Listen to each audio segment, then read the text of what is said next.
Text reads, Dell Technologies plus curiosity. My role at Dell really involves leveraging a passion that I have, which is to bring together concepts and ideas and to think about how we can drive human progress with new technologies that maybe haven't even been invented yet. You have to find a purpose in your passion in the technology, especially for those that really want to move, beyond the norm. I'm Michael Shepard. I'm a Senior Distinguished Engineer in the Dell Technologies Services Chief Technology Office. I grew up in a sub-Himalayan region of Nepal called the Mahabharat Range with a tribe called the Muggars. I would go out with my friend herding the goats, and we would disappear for the next 8 hours somewhere out on the mountains. We would explore, and we were curious, going out across the hills and wanting to know what was around the next curve or the next corner.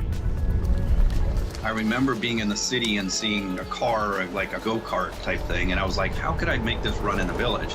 And so I actually figured out that if we took bamboo and we cut the ends off, we could create wheels. We created kind of these miniature go-karts. So that curiosity, like, how do I take ideas and concepts with the tools that I have at hand and create something new?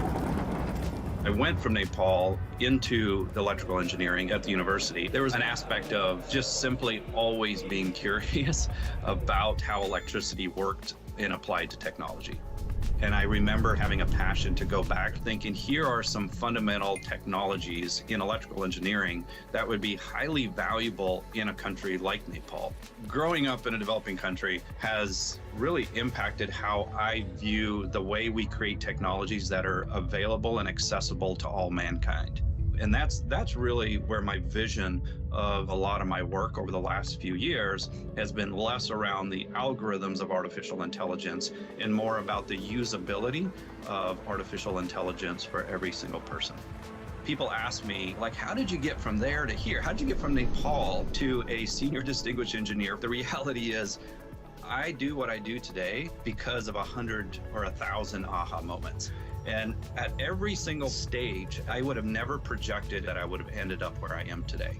And so I would say that now is the time to grasp your aha moment. And every time you have another one, grasp it again. A book cover reads, From the Foot of the Himalayas to the Height of Innovation. Dell Technologies. Dell.com.